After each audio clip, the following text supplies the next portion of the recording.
ରାଜ୍ୟର ଚାଷୀ ଓ ଭାଇ ଭଉଣୀମାନଙ୍କ ପାଇଁ ବଡ଼ ଖୁସି ଖବର ପହଞ୍ଚିବାକୁ ଯାଇଛି।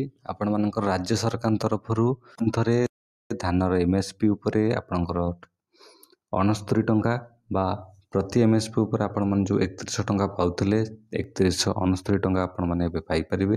ଧାନ ଗ୍ରେଡ୍ A ପିଛା ଆପଣଙ୍କର 3199 ଟଙ୍କା ମଧ୍ୟ ପାଇପାରିବେ। ଏନେଇ ସବିଶେଷ ତଥ୍ୟ ଏ ଭିଡ଼ିଓରେ ଆପଣମାନଙ୍କୁ ଜଣେଇଛି। ଯଦି ଆପଣମାନେ ଖରିଫ ଧାନ ଚାଷ କରିଛନ୍ତି ଏବଂ ତା ପାଇଁ ରେଜିଷ୍ଟ୍ରେସନ୍ ମଧ୍ୟ କରାଇଛନ୍ତି, ତାର ଲିଷ୍ଟ କେମିତି ଜାଣିବେ ସେଇ ଭିଡ଼ିଓ ମଧ୍ୟ ଆପଣଙ୍କୁ ଅଲରେଡ଼ି ମୁଁ ବନେଇଛି। ତେବେ ଆଜି ଆସନ୍ତୁ ଜାଣିବା ଏଇ 69 ଟଙ୍କା ଯେଉଁ ବଢ଼ିଛି ଆପଣଙ୍କର କେଉଁମାନଙ୍କୁ ମିଳିବ ବା କେଉଁମାନେ ଏଥିରେ ଆପଣଙ୍କର ରେଜିଷ୍ଟ୍ରେସନ୍ କରିପାରିବେ। ସବୁ ଭିଡ଼ିଓ ଏଥିରେ ଆପଣମାନଙ୍କୁ ମୁଁ ଜଣେଇବି। ତାହେଲେ ଦେଖନ୍ତୁ ଆପଣଙ୍କର ଯେଉଁ 69 ଟଙ୍କା ବଢ଼ିଛି ତାହା ହେଉଛି କେନ୍ଦ୍ର ସରକାରଙ୍କ ତରଫରୁ ବଢ଼ିଛି ଏବଂ ଏହି କେନ୍ଦ୍ର ସରକାରଙ୍କ ପଦ୍ଧତିରେ ଆପଣମାନଙ୍କୁ ଯେଉଁ ପୂର୍ବରୁ ମିଳୁଥିଲା ଆପଣଙ୍କର 3100 ଟଙ୍କା ଯେଉଁ ମିଳୁଥିଲା ଏବେ ତାହାକୁ ବଢ଼ାଇ ଦିଆଯାଇ 3169 ଟଙ୍କା ଆପଣଙ୍କର ମିଳିବ। ଯଦି ପୁରା ଭିଡ଼ିଓ କଥା ଆମେ ଦେଖିବା ତାହେଲେ ଦେଖନ୍ତୁ ଆପଣମାନଙ୍କର ଚାଷୀମାନଙ୍କ ପାଇଁ ଯଦି ଖୁସି ଖବର ଦେଖିବା ତାହେଲେ ଚାଷୀମାନଙ୍କ ପାଇଁ ଏକ ଖୁସି ଖବର ଦେଲେ ସରକାର।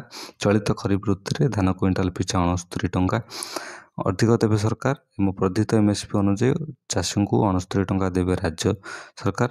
ପୂର୍ବରୁ ପ୍ରତି କୁଇଣ୍ଟାଲ ପିଛା 3100 ଟଙ୍କା ଥିବାବେଳେ ଏବେ କୁଇଣ୍ଟାଲ ପିଛା 3169 ଟଙ୍କା ହୋଇସାରିଛି। ତେବେ ରାଜ୍ୟ ସରକାର ଦେବେ। ଗ୍ରେଡ୍ A ଧାନ ପାଇଁ 3199 ଟଙ୍କା ସରକାର ଦେବେ ଏବଂ ଏ ନେଇ ଖାଦ୍ୟ ସରକାର ତରଫରୁ ବା ଆପଣଙ୍କ ଖାଦ୍ୟ ଯୋଗାଣ ତରଫରୁ ବିଜ୍ଞପ୍ତି ପ୍ରକାଶ ପାଇଛି। ବର୍ଦ୍ଧିତ ଦର ଅନୁସାରେ ଆପଣଙ୍କ MSP ତରଫ ଅନୁସାରେ କୁଇଣ୍ଟାଲ ପିଛା 2369 ଟଙ୍କା ସ୍ଥିର କରାଯାଇଥିଲା, ଯେଉଁଥିରେ ଆପଣମାନଙ୍କୁ ରାଜ୍ୟ କୁଇଣ୍ଟାଲ ପିଛା 800 ଟଙ୍କାର ସବସିଡ଼ି ମିଳୁଥିଲା।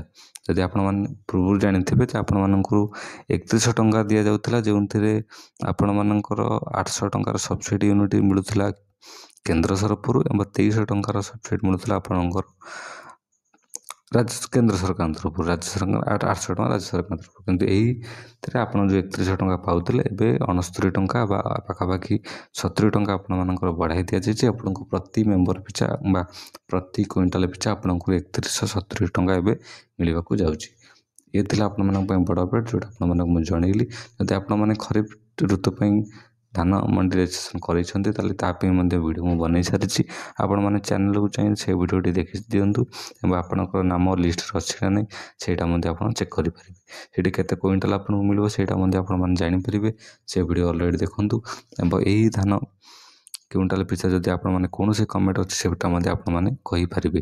ତେବେ ଆପଣଙ୍କୁ ଜାଣି ରଖନ୍ତୁ ଆପଣଙ୍କୁ 3199 ଟଙ୍କା ଗ୍ରେଡ୍ A ଧାନ ପିଛା ଏବଂ 3169 ଟଙ୍କା ପ୍ରତି ଧାନ କୁଇଣ୍ଟାଲ ପିଛା ଆପଣମାନଙ୍କୁ ଚଳିତ ଖରିଫ ଋତୁରେ ମିଳିବାକୁ ଯାଉଛି। ଏହା ହିଁ ଥିଲା ଆପଣମାନଙ୍କ ପାଇଁ ବଡ଼ ଖବର ଏବଂ ଏହି ଭିଡ଼ିଓ ସେୟାର କରନ୍ତୁ ଏବଂ ସାଙ୍ଗସାଥି ବନ୍ଧୁବାନ୍ଧବ ସହ ଆପଣଙ୍କର ଯୋଗାଯୋଗ କରିପାରିବେ ଏବଂ ନିଶ୍ଚିତ ଭାବରେ କୌଣସି ଅସୁବିଧା ଥିଲେ କମେଣ୍ଟ ବକ୍ସରେ ନିହାତି ଭାବରେ ଆପଣମାନଙ୍କୁ ଆମମାନଙ୍କୁ ଜଣାଇବେ।